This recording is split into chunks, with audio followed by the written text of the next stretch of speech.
నమస్తే, welcome to Andhraprabha. నేను తేజస్వి.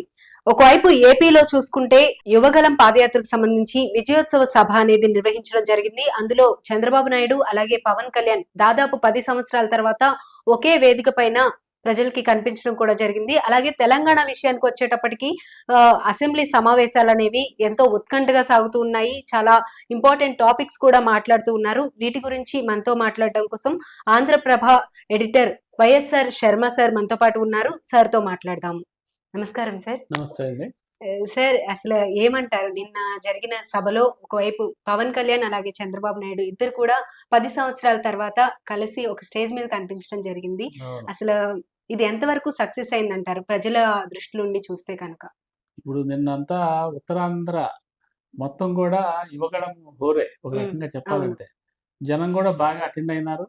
ముఖ్యంగా ఈ తెలుగుదేశం ప్రధాన కార్యదర్శి హోదాలో నారా లోకేష్ గారు ఒక 225 రోజుల పైచిలుకు పాదయాత్ర చేయటము, అంతిమంగా దాన్ని అక్కడ విజయనగరం జిల్లాలో దాన్ని వైండప్ చేయటము, ఆ సందర్భంగా ఒక ముగింపు సభ, విజయోత్సవ సభ అని పెట్టారు. దానికి చంద్రబాబు నాయుడు గారు అటెండ్ అయినారు. మిత్రపక్షమైనటువంటి జనసేన అధ్యక్షుడు పవన్ కళ్యాణ్ గారు కూడా వచ్చారు. సో ఇది 2 పార్టీల కలయిక కాబట్టి సహజంగా 2 పార్టీల క్యాడర్ కూడా దానికి అటెండ్ అయింది. అందులో భాగంగా ఏంటంటే తెలుగుదేశం నుంచి రాయలసీమ, తెలుగుదేశం తరపున రాయలసీమ నుంచి అటు ఉత్తరాంధ్ర వరకు వాళ్ళ క్యాడర్ వచ్చింది, వాళ్ళ లీడర్లు వచ్చారు. జనసేన వైపు నుంచి అయితే ఎక్కువగా ఉత్తరాంధ్ర 4 జిల్లాల వాళ్ళు వచ్చారు. తూర్పుగోదావరి నుంచి అటువైపు శ్రీకాకుళం దాకా ఎక్కువ మంది వచ్చారు.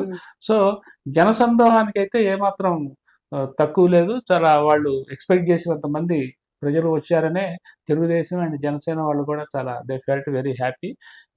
ఇక వచ్చేసి డయాస్ మీద చంద్రబాబు నాయుడు గారు, పవన్ కళ్యాణ్ గారు మీరన్నట్టు చాలా కాలం తర్వాత, చాలా ఏళ్ల తర్వాత కనిపించడంతో సహజంగానే ఈ పొత్తుల నేపథ్యంలో వీళ్ళ కలయిక మొన్న కూడా ఆదివారం హైదరాబాద్ లో ఒకసారి కలిసినప్పటికీ కూడా బహిరంగంగా ప్రజల సమక్షంలో వీళ్ళు ఒకే వేదిక మీద కనిపించడం, దానికి తోడు నారా లోకేష్, వాళ్ళ తెలుగుదేశం వాళ్ళ భావి నాయకుడు అని భావిస్తున్న నారా లోకేష్ గారు, వీళ్ళ ముగ్గురు కూడా ఒక ప్రత్యేక ఆకర్షణగా కనిపించింది. ప్రజలు కూడా దాన్ని ఆ రకంగానే వాళ్ళు ట్రీట్ చేశారు కూడా.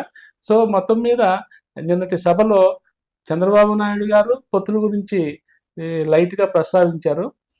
పవన్ కళ్యాణ్ గారు కూడా ఈ పొత్తు ఇంకా బాగా ముందు మేము ముందుకు తీసుకెళ్తాము, కొనసాగుతుంది అని ప్రజలకైతే ఒక భరోసా ఇచ్చినట్టుగానే ఆయన చెప్పారు.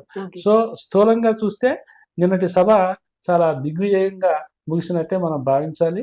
ముఖ్యంగా ప్రజల వైపు, తెలుగుదేశం క్యాడర్ వైపు అండ్ తెలుగుదేశం నేతలు అండ్ జనసేన వైపు ఎటు చూసినా కూడా ఆ సభ వాళ్ళు అనుకున్న స్థాయిలో సక్సెస్ అయింది. వాళ్ళు సక్సెస్ చేశారు. Okay sir. అయితే మొత్తానికి అయితే ఇద్దరు ఒక చోట కలవడం, ఈ జనసేన అలాగే టీడీపీ పొత్తుతో పవన్ కళ్యాణ్ సభకి రావడం జరిగింది. ఈ సభకి రావడం అనేది రేపు ఎలక్షన్స్ కి ఇది ఎంతవరకు ఉపయోగపడుతుంది అంటారు సార్? అవును, ఇది చాలా ముఖ్యమైన పాయింట్. నిన్న డయాస్ మీద చూస్తే వాళ్ళు ఆ కోణంలోనే చాలా జాగ్రత్తలు కూడా తీసుకున్నారు. ఎందుకంటే ఏదో కేవలం జనసేన అగ్రనాయకుడు పవన్ కళ్యాణ్ గారిని పిలిచి ఆయన చేత ఒక ఉపన్యాసం ఇచ్చి పంపించడం అని కాకుండా డయాస్ మీద అడుగడుగున జనసేనకు కూడా వాళ్ళతో సమానంగా ప్రాతినిధ్యం కల్పిస్తూ, ఎందుకంటే డయాస్ మీద జనసేన మన తెలుగుదేశం నాయకులు ఎంతమంది ఉన్నారో దానికి మూడింతలు కాదు, అందులో 3వ వంతు దాదాపు అంతమందిని జనసేన నాయకుల్ని వేదిక మీద కూర్చోబెట్టారు. అట్లాగే డయాస్ మీద తెలుగుదేశం నాయకులు 6 మాట్లాడితే జనసేన నుంచి 4 మాట్లాడిచ్చారు. సో ఆ ఈక్వేషన్స్ అన్ని వాళ్ళు చాలా జాగ్రత్తగా పాటించారు.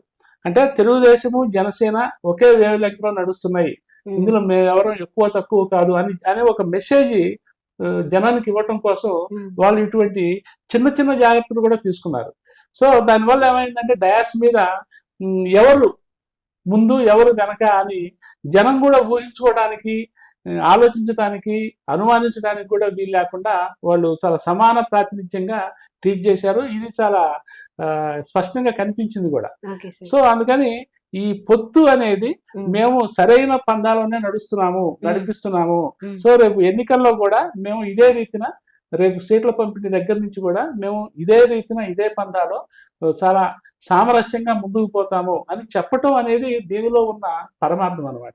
సో ఆ విషయంలో చంద్రబాబు నాయుడు గారు అండ్ లోకేష్ గారు తమ సహచర మిత్రుణ్ణి సమానంగా చూడటంలో చాలా జాగ్రత్త తీసుకొని జనాన్ని కూడా బాగా కన్విన్స్ చేశారు. ముఖ్యంగా జనసేన నాయకులు, జనసేన కేడర్ కూడా ఈ విషయంలో చాలా సంతృప్తిని కూడా వ్యక్తం చేసింది. Okay sir. అదే. సార్ అయితే ఇప్పుడు ఈ సభలో ఇంకొక ఇంపార్టెంట్ పాయింట్ ఏంటంటే పవన్ కళ్యాణ్ గారు మాట్లాడేటప్పుడు బీజేపీ కూడా ఉమ్. సానుకూలంగా స్పందించే విధంగా మాట్లాడతాను అమిత్ షాతో కూడా అని చెప్పి సానుకూలమైన స్పందన వచ్చే అవకాశం తప్పకుండా ఉంది అని చెప్పి కూడా చెప్పడం జరిగింది. అది ఎంతవరకు సక్సెస్ అవుతుందంటారు సార్? ఇప్పుడు తెలుగుదేశం, జనసేన పొత్తు అనేది దాదాపు జనాలందరికీ తెలిసిపోయింది. అవును. వాళ్ళు స్పష్టమైన సంకేతాలు అవకాశం వచ్చినప్పుడు ఇస్తూనే వచ్చారు. ఇక దాని గురించి ఒక 6 months క్రితం ఉన్న అనుమానాలు కానీ, సందేహాలు కానీ ఇప్పుడు లేవు. ఉమ్, ఇక ఎటొచ్చి బీజేపీ గురించి ఉన్నాయి. ఉమ్, బీజేపీ వీళ్ళతో కలుస్తుందా లేదా? ముఖ్యంగా తెలుగుదేశం చంద్రబాబు నాయుడు గారు అయితే ఆ విషయం మాట్లాడట్లేదు కానీ ఉమ్, దానికి అభిప్రాయం ఉంది కానీ బయట పెట్టలేదు. ఉమ్, ఇక ఎటొచ్చి పవన్ కళ్యాణ్ గారే నేను బీజేపీతో మాట్లాడుతున్నాను, డెఫినెట్ గా వాళ్ళు వస్తారు అని చెప్తూ వస్తున్నారు. నిన్నటి సభలో అయితే వాళ్ళు కూడా కలుస్తారని ఆశిస్తున్నాను అని చెప్పి అన్నారు. అవును సార్.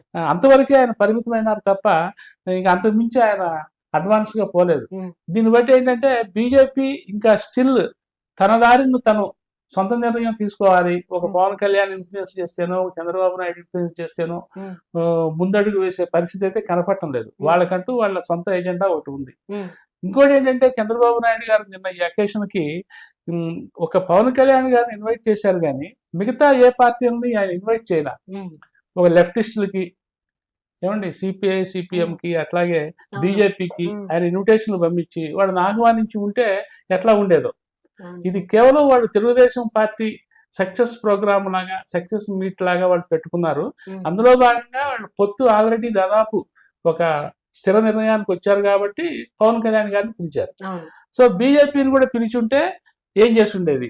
ఓకే. ఒకవేళ ఢిల్లీ నాయకులు రాకపోయినా ఏపీ లెవెల్లో బీజేపీ ప్రెసిడెంట్ లాంటి వాళ్ళని పంపించిన ఉమ్, ఒక రకమైన సిగ్నల్ అందేది. ఉమ్, ఉమ్, కానీ మరి పిలవని పేరంటం కదా. ఉమ్, సో అట్లాగే పవన్ కళ్యాణ్ గారు కూడా పిలవటానికి అవకాశం లేదు. ఎందుకంటే this is not Pawan Kalyan's program, అవును. తెలుగుదేశం ప్రోగ్రామ్. ఉమ్, సో పిలిస్తే తెలుగుదేశం చంద్రబాబు నాయుడు గారు ఇన్వైట్ చేస్తుంటే ఢిల్లీ నాయకులకి కన్వే చేస్తుంటే వాళ్ళు ఏపీ నాయకుల్ని ఉమ్, పంపించి ఉంటే అదొక పద్ధతిగా ఉండేది. అవును. సో ఇప్పుడు నిన్న ఇలా ఒక్క తెలుగుదేశము, జనసేనే ఆ ఉమ్, వేదిక మీద ఉన్నది. అవును. ఇక ఎవరు లేరు, వేరే పార్టీ వాళ్ళు లేరు. లేరు. వాళ్ళు కూడా ఎవరిని ఇన్వైట్ చేయాలి. ఉమ్, ఈ నేపథ్యంలో ఏంటంటే ఇప్పటికీ బీజేపీ అనేది 90% డౌట్ఫుల్ గానే కనిపిస్తున్నది. నిన్న ఓకే సార్. ముఖ్యంగా నిన్న పవన్ కళ్యాణ్ గారు మాట్లాడిన మాటలను బట్టి కూడా. ఉమ్, ఉమ్, సో ఈ నేపథ్యంలో పవన్ కళ్యాణ్ గారు వాళ్ళని ఇన్ఫ్లుయెన్స్ చేస్తారా, వాళ్ళ మీద ఒత్తిడి తెచ్చి ఒప్పిస్తారా ఉమ్, అనేది ఇంకా టైం ఉంది కాబట్టి ఉమ్, జనవరి, ఫిబ్రవరి నాటికే ఉన్న అంటే ఫిబ్రవరిలోనే కనుక ఎన్నికలు వస్తే అది జనవరి 1st వీక్, 2nd వీక్ కల్లా ఫైనల్ అయిపోవాలి. ఆ. అయితే బీజేపీ ఈక్వేషన్స్ ఎట్లా ఉంటాయంటే వీళ్ళతో కలిసి అసెంబ్లీ ఎన్నికల్లో పోటీ చేస్తే ఉరిగేది ఏంటి దానికి, అట్లాగే లోక్సభ ఎన్నికలు దానికి చాలా కీలకం. ఆ లోక్సభ ఎన్నికల నేపథ్యంలో దానికి ఢిల్లీలో సీట్లు కావాలి. ఉమ్, ఏపీలో ఏ పార్టీ ఎక్కువ సీట్లు సంపాదించుకుంటుంది అనే కోణంలోనే అది ఆలోచిస్తుంది తప్ప ఉమ్, ఇక్కడ స్థానిక రాజకీయాలు దానికి అనవసరం. ఉమ్, సో చంద్రబాబు నాయుడు గారు పిలిచారనో, పవన్ కళ్యాణ్ గారు పిలిచారనో గబగబా వచ్చేసి జనానికి ఒక సంకేతం ఇస్తే అది ఫర్దర్ స్టెప్ వేయడానికి దానికి ఆటంకాలు వస్తాయి. అవును. అందుకని బీజేపీ కూడా చాలా జాగ్రత్తగా, చాలా నిగ్రహంగా అంటి ముట్టనట్టు ఉన్నది, పెదవి విప్పకుండా ఉన్నది. ప్రస్తుతానికి ఇది దాని పరిస్థితి. Okay sir. మరికొన్ని విషయాలతో ప్రతిరోజు కూడా ఈ విశ్లేషణ అనేది కొనసాగుతూనే ఉంటుంది. చూస్తూనే ఉండండి ఆంధ్రప్రభ.